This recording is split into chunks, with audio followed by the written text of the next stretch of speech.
अल्हम्दुलिल्लाहि रब्बिल आलमीन अस्सलातु वस्सलामु अला सय्यिदिल अंबियाइ वल मुरसलीन अम्मा बाद अऊज़ु बिल्लाहि मिनश शैतानिर रजीम बिस्मिल्लाहिर रहमानिर रहीम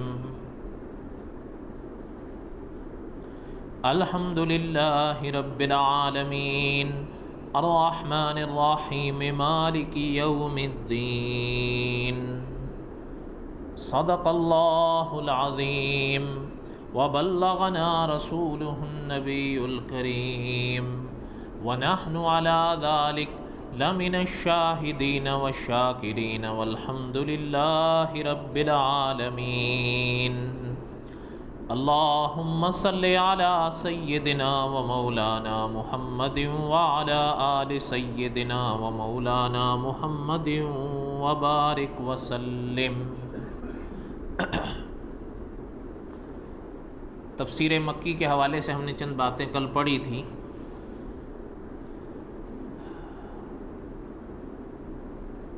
आगे एक उन्वान मुफ्ती इमदादुल्लाह अनवर साहब ने शेख मक्की साहब की तफसीर पर कायम फरमाया है, ग़ज़वा बद्र में शैतान की शरारत और फरार।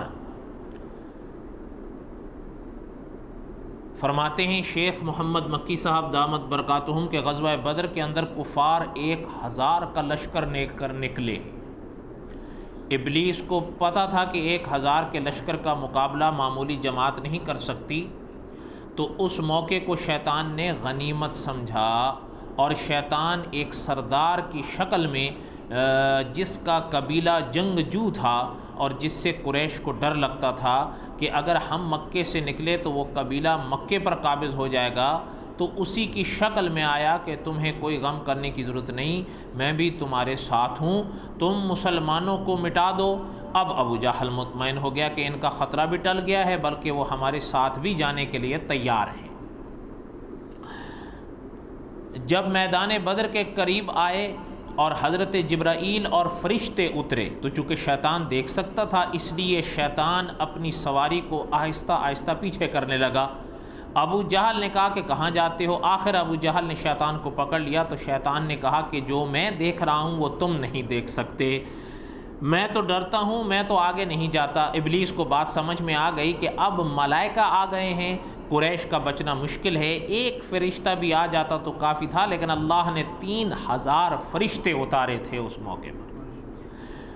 अच्छा, यहाँ पर तो खैर खुलासा ही है इस बात का, तफसीलात का तो ये मौका नहीं है, लेकिन एक दूसरे दर्स के मौके पर हज़रत ने ही एक बात समझाई है कि बदर के मौके पर इसका आना एक और बहुत बड़ी हकीकत को वाज़े करता है कि मक्का मुकरमा हो, मदीना तैयबा हो, वो हमारा मरकज़ है।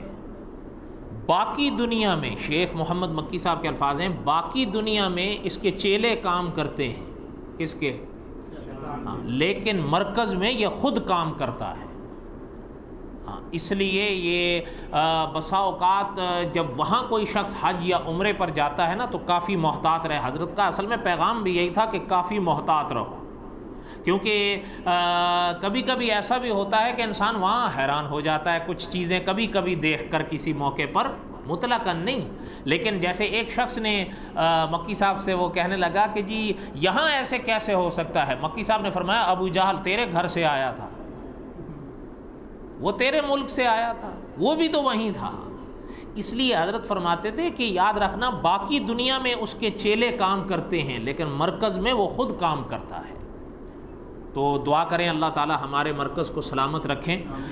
आगे हज़रत ने एक बात बड़ी अजीब लिखी है, फरमाया कि बाज़ उलमा ने अजीब बात लिखी है कि शैतान के अंदर 3 ऐन तो थे, लेकिन एक ऐन की कमी थी।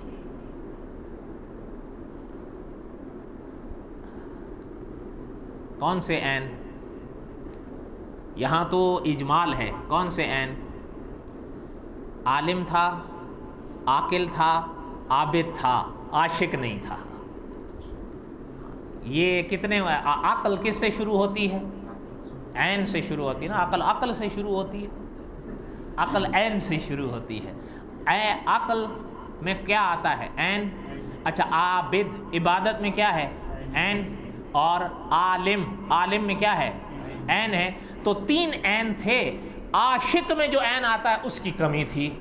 ये बड़े काबिर है, वो फरमाया करते थे कि असल में आलिम भी, उसकी तारीख पढ़ने से पता चलता है, आलिम भी था, आकिल भी था, आबिद भी था, इल्म भी रखता था, इबादत भी करता था और अकल भी रखता था। लेकिन हाँ, चौथे ऐन की कमी थी जिसको कहते हैं इश्क। और वो जब होता है तो वो सबक ये देता है कि जब अल्लाह ताला ने हुक्म दे दिया कि हज़रत आदम को सजदा करो तो बात ख़त्म हो गई, लेकिन इसने आगे अकल को इस्तेमाल करना शुरू कर दिया कि अना खैरुम मिन, मैं उनसे अच्छा हूँ। क्यों अच्छा हूँ? ये मिट्टी से बने हैं, मैं आग से बना हूँ। अब खुदा के हुक्म के आगे अकली तीर तुक्के चला रहा है। तो क्यों चला रहा है? इसलिए कि इश्क के ऐन की कमी थी। नहीं बात समझ में आ रही आप हजरात? अच्छा, इसी मौके पर बाज़ हजरात ये भी कह दिया करते हैं कि जी देखो ना कि ये जो हनफी हर वक़्त कहते रहे क्यास क्यास क्यास क्यास क्यास, तो क्यास तो सबसे पहले इब्लीस ने किया था। ओ भाई, बात समझने की कोशिश करो कि इब्लीस ने जो क्यास किया है वो हुक्म खुदावंदी के मुकाबले में किया है। मुजतहिद जो क्यास करता है वो खुदा के हुक्म के मुकाबले में नहीं, खुदा के हुक्म पे अमल करने के लिए होता है। नहीं समझ में आ रही आप हजरात को? आप हजरात भी खैर रोज़े रख रख के थके हुए हैं, तफसीर मक्की आप हजरात क्या समझेंगे। बहरहाल चलें, खैर सुने। आगे हज़रत ने फरमाया कि ये बात सूफिया का कलाम है, लेकिन याद रखा करें कि बाज़ हज़रात ने ये जो अच्छा, हज़रत ने यहाँ इशारा भी किया है कि ये सूफिया का कलाम है। आगे हज़रत ने एक जुमला लिखा है, वो है बड़ा इल्मी, मैं उसको छोड़ता हूँ इसलिए कि आप हज़रात उसको समझेंगे नहीं। फरमाया कि हज़रत आगे फरमाते हैं, एक बहुत बड़े सूफ़ी बुज़ुर्ग गुज़रे हैं, उन्होंने आऊज़ु बिल्लाहि मिनश शैतानिर रजीम के मसले के अंदर कि आऊज़ु बिल्लाह पहले क्यों लिखा, तो उन्होंने लिखा कि आऊज़ु में पहले अलिफ है और अलिफ पहले होती है, बिस्मिल्लाह में बा बाद में है और बा बाद में होती है। उनका अपना अंदाज़ है। वो मसला ये समझाने चाहते हैं कि आऊज़ु बिल्लाहि मिनश शैतानिर रजीम पहले क्यों और बिस्मिल्लाह क्यों। तो उनके समझाने का अपना एक अंदाज है, हर आलिम का अपना एक अंदाज होता है। अच्छा, आगे हजरत ने इस बात को और वाज़े करने के लिए एक पठान मौलवी साहब की मिसाल दी है। कहें तो वो भी सुना।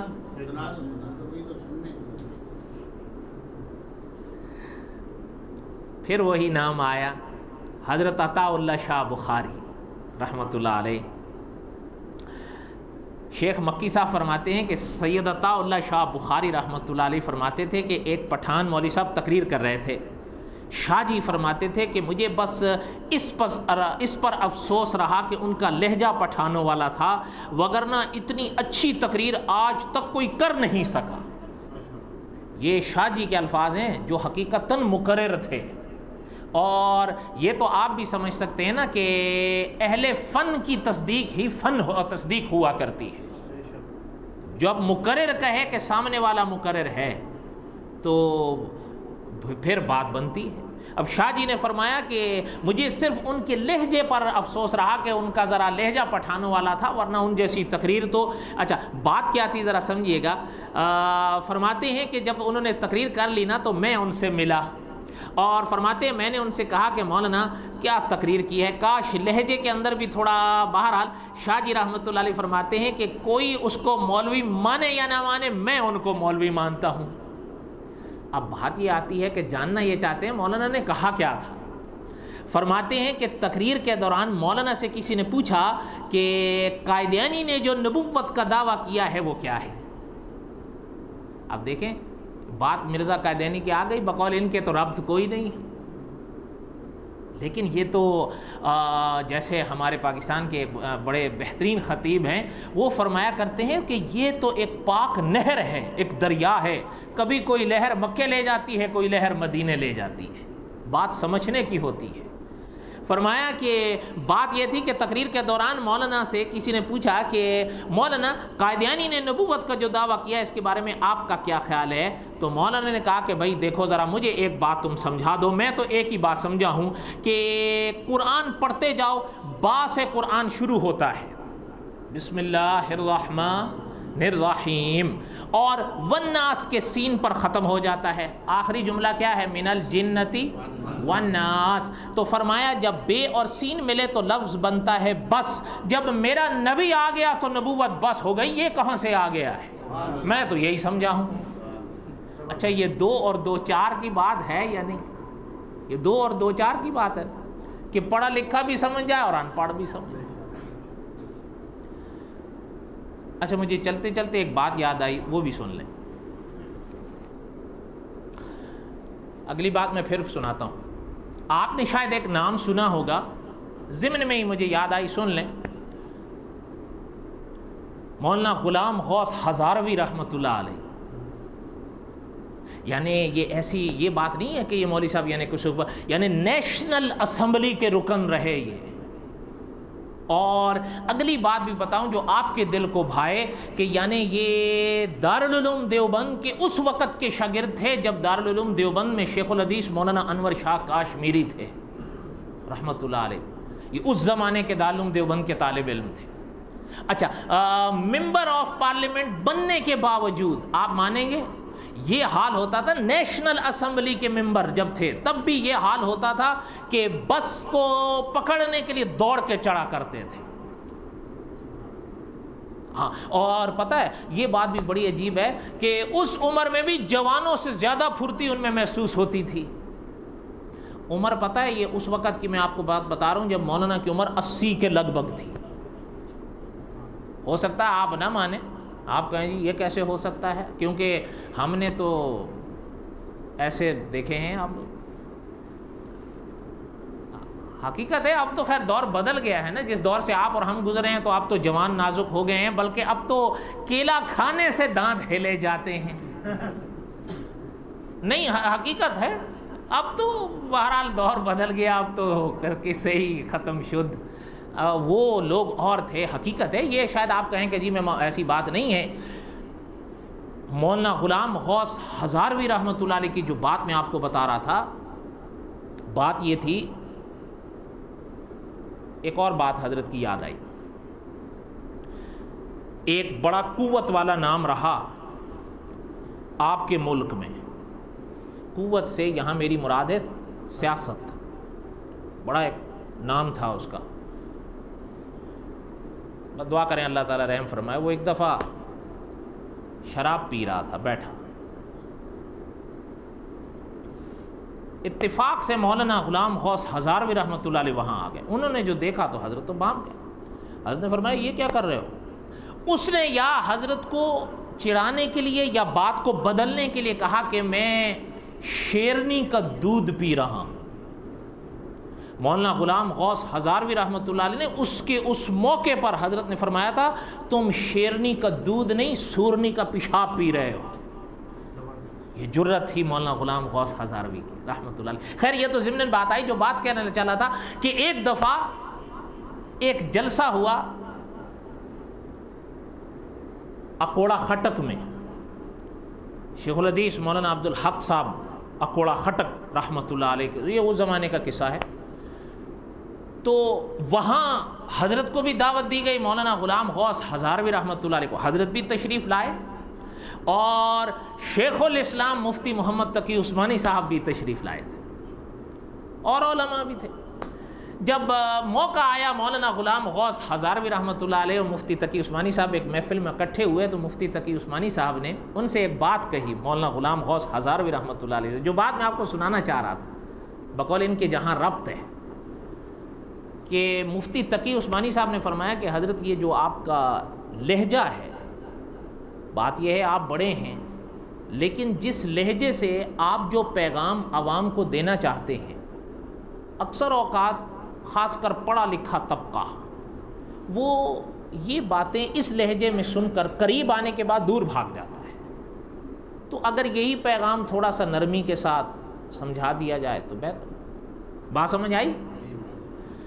मुफ्ती तकी उस्मानी साहब की बात ख़त्म हुई तो मौलाना ग़ुलाम गौस हज़ारवी रहमतुल्लाह अलैह ने फरमाया कि हज़रत आप बिल्कुल बजा फरमाते हैं, आपकी बात बिल्कुल सही है, लेकिन जो आपके मुखातिब है ना, जो आपका मजमा, आपका दायरा है, आप उनको दलाइल से समझाएं, नरमी से समझाएं। हम तो देहातियों के ख़तीब हैं, वो दलाइल से नहीं 2 और 2 4 से समझा करते हैं। बात समझ आई?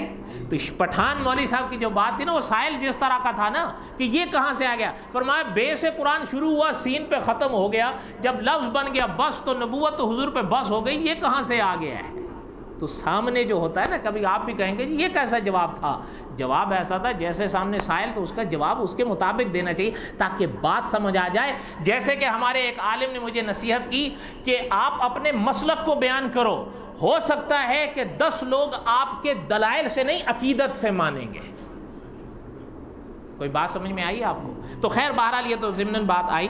मेरे कहने का मकसद ये था कि शाह जी रहमतुल्लाह अलैह ने जो बात लेकर 2 और 2 4 की तरह मिसाल थी मौलाना की, जो उन्होंने अकीदे का मसला समझाया, और इस अकीदे को कहते हैं अकीदा ख़त्मे नबुव्वत।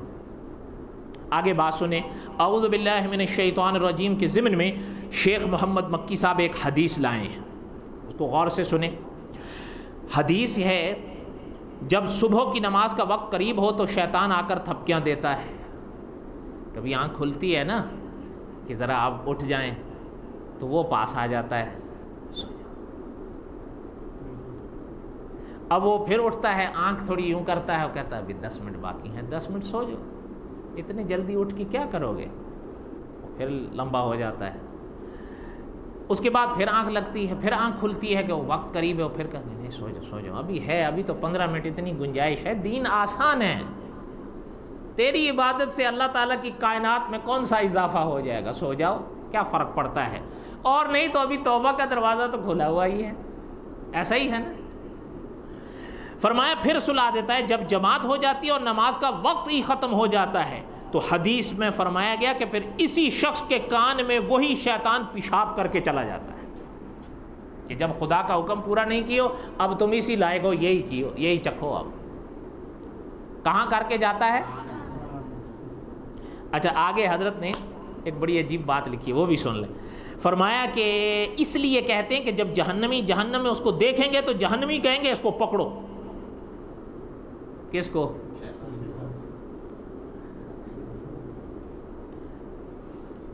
अच्छा, आपने एक नाम सुना होगा, लेकिन खैर छोड़े, फिर बात दूसरी हो जाएगी। ये सुन, तो जहन्नमी कहेंगे कि इसको पकड़ो, इसी ने हमको गुमराह किया है, हमें नमाज नहीं पढ़ने देता था, ऊपर से पेशाब करके चला जाता था। अच्छा, जब वो पकड़ेंगे ना, वो कहेगा ठहरो ठहरो, मेरी बात सुनो, पहले मेरी बात सुन लो, फिर उसके बाद मारना। अच्छा, वो क्या कहता था, आगे सुनो अब ज़रा उसकी। वो कहता था देखो पहले मेरी बात सुनो, फिर उसके बाद जो सज़ा देनी है दो। अच्छा, उसने कहा मेरी, अच्छा उन्होंने कहा क्या क्या, कहने लगा मेरा पहले कसूर क्या है ये बताओ, मेरा कसूर क्या है? मैंने तो तुम्हें बुराई की तरफ बुलाया, जबकि अल्लाह के 1 लाख से ज़्यादा पैगंबरों ने तुम्हें अच्छाई की तरफ बुलाया, तो उधर नहीं गए, मेरी तरफ आ गए, मेरा क्या कसूर है? वो है ना कुरान पाक में, अलम नजअल लहू ऐनैन व लिसानन व शफ़तैन व हदैनाहुन नजदैन। कोई बात समझ में आई है आप हजरात को? इंशाअल्लाह बकियत तफसीर मक्की का खुलासा इंशाअल्लाह कल।